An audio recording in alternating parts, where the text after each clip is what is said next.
I'm an architect, and when I was 16, I read a book that filled my head with romantic images about what it is the architect does. It portrayed the designer as a gifted genius who could shape the world solely around his personal vision. Through force of will alone, he could bend nature to do whatever he wants. That book, of course, was The Fountainhead. It came out in 1943, exactly 70 years ago this summer. A few years later, Gary Cooper played Howard Rourke in the movie version. Since then, it has made legions of young people want to become architects, and I was one of them. Now I look back on my young self and I want to slap me in my own face. What the hell was I thinking? I mean, I love being an architect, but I hate this image of the architect. Consider the core message of the book. The creator serves nothing and no one. He lives for himself. Now apply that attitude to the making of cities. It's been said that if you take all the great buildings in the world and string them along one street together, you'd have a lot of great buildings and a really crappy street. Think about what's happening in Dubai, a lot of buildings clamoring for attention and nothing holding it all together. Now, the way this message plays out in the book is this. Here's the most popular book ever written about an architect, maybe the only popular book ever written about an architect. And in it, the hero defends his right to dynamite a building because it wasn't made the way he wanted. At best, this is like a child throwing a tantrum and smashing his toy blocks, and at worst, it's terrorism masquerading as free speech. Now, today they say the Fountainhead is dead, but everywhere I look, there are images of architects portrayed as if they're strange and special beings, somehow more than mortal. Frank Gehry, the most famous architect of our time, has said that denying the architect's right to self-expression is like denying democracy. But democracy is the will of the majority, not the will of the individual. And Ayn Rand, who wrote The Fountainhead, hated democracy because she said it crushes individual freedom. Now, all this raises a very big question about my industry. What is the purpose of design? Is it meant to please the designer, or is it meant to please everyone else, the people who actually live and work in buildings? Design means more than just buildings, but let's just focus on those for a minute. Think about all the buildings you see every day and ask yourself, how many of them do you think are really all that good? I'm guessing not that many, and if that's true, why is good design so rare? Is it really that hard? Well, one reason might be that we can't really say clearly what we mean by good design. Gary Hamel, one of the world's leading business thinkers, has said that good design is like the Supreme Court's definition of pornography. We know it when we see it. Now, professional designers are really not any more specific than that, which is crazy. I mean, how can we be responsible for making something if we can't say what it is we're trying to make? But here's the dirty little secret about my chosen profession. We like it that way. Vague and elusive. The minute we try to pin it down with some kind of definition, we rob ourselves of our own creative freedom. We prefer to think of design as more of an art, driven by our own subjective, capricious, and fleeting interests, and less as a science which can be objectively defined, verified by the rest of you. Now, I think all this is about to change. Over the last decade or two, science has revealed more and more about how the brain and body react to color, shape, image, pattern, the designer's toolkit. What we're learning about the nature of beauty could utterly change my profession, and I believe we're on the verge of a revolution in the science of design, and designers aren't even aware of it. Let me give you an example. So raise your hand if you're familiar with the golden rectangle. Pretty much almost everybody in the room. For over 2,000 years, we've known about its unique properties. Subtract a square from a golden rectangle, you get a smaller golden rectangle, and so on, an infinite spiral. These so-called magical proportions, about 5 by 8, appear in many everyday things, the shapes of books, television sets, credit cards, but they're also in many of the most popular designs throughout history, the Parthenon, the Notre Dame, the Stradivarius, the Mona Lisa, the original iPod. Experiments going back to the 19th century show that people are drawn to shapes in these proportions, but no one has known why until now. In 2009, a Duke University professor calculated that the eye can scan an image fastest when its proportions are the golden rectangle.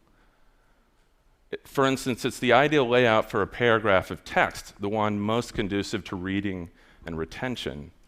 So the theory is that the reason this shape keeps reappearing is because it speeds up the flow of information from the world to the brain. It aids our perception and helps us get smarter. Now, the golden ratio also appears seemingly everywhere in nature. Nautilus shells, the spinning of galaxies, the faces we consider to be most beautiful. But it also is behind the mathematics of the self-similar irregular shapes we call fractals.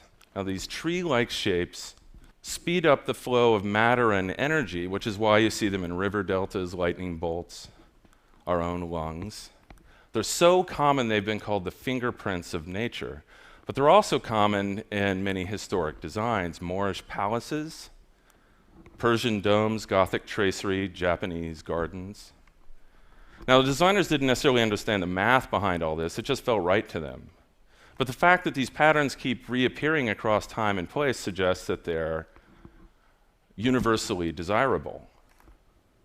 Now, in the past few years, scientists have found that a certain density of fractal, not too thick, not too thin, that invariably scores highest on tests where test subjects are hooked up to heart rate monitors, skin conductance, that sort of thing. There's a bodily response to this particular optimal fractal density.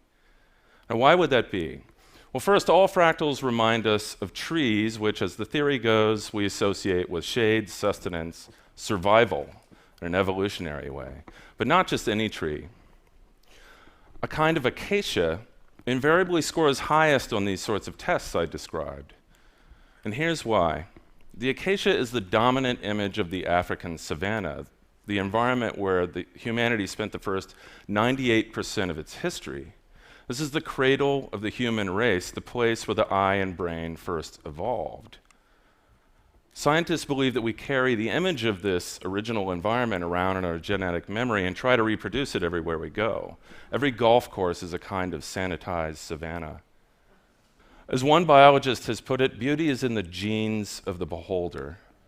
Or as I like to say, home is where the genome is. Now look at Jackson Pollock. In 1949, Life magazine called him America's greatest living painter at a time when he was painting canvases that we now know conform to this optimal fractal density.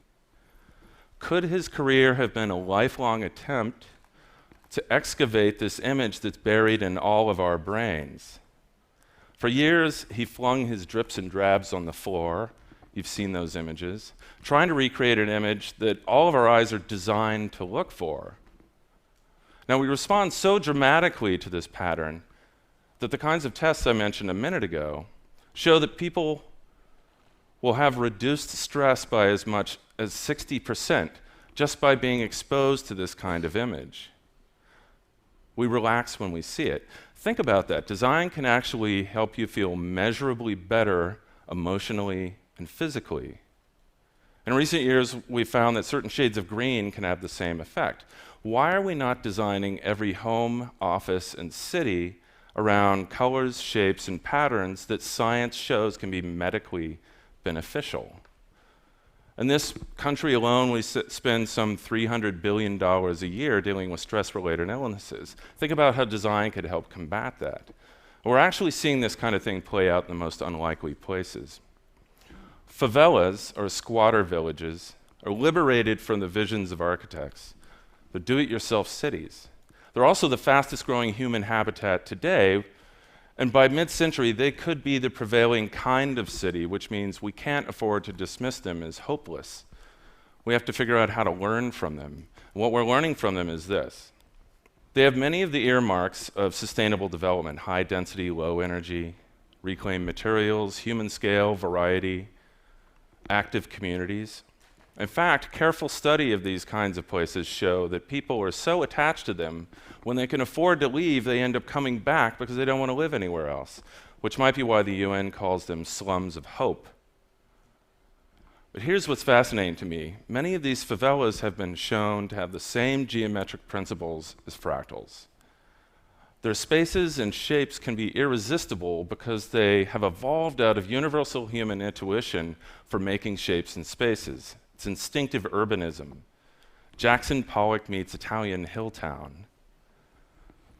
So whether or not favelas are the future of cities, what they teach us is that compelling places come as much from collective intelligence as they do from individual vision. Imagine if every designer understood more about the emerging science of desire, the mechanics of attraction, then all of design from houses to whole cities could become not just good looking, but good for you. And what we consider to be good design could become less about what we designers like and more about what makes us all healthier and happier. Thank you.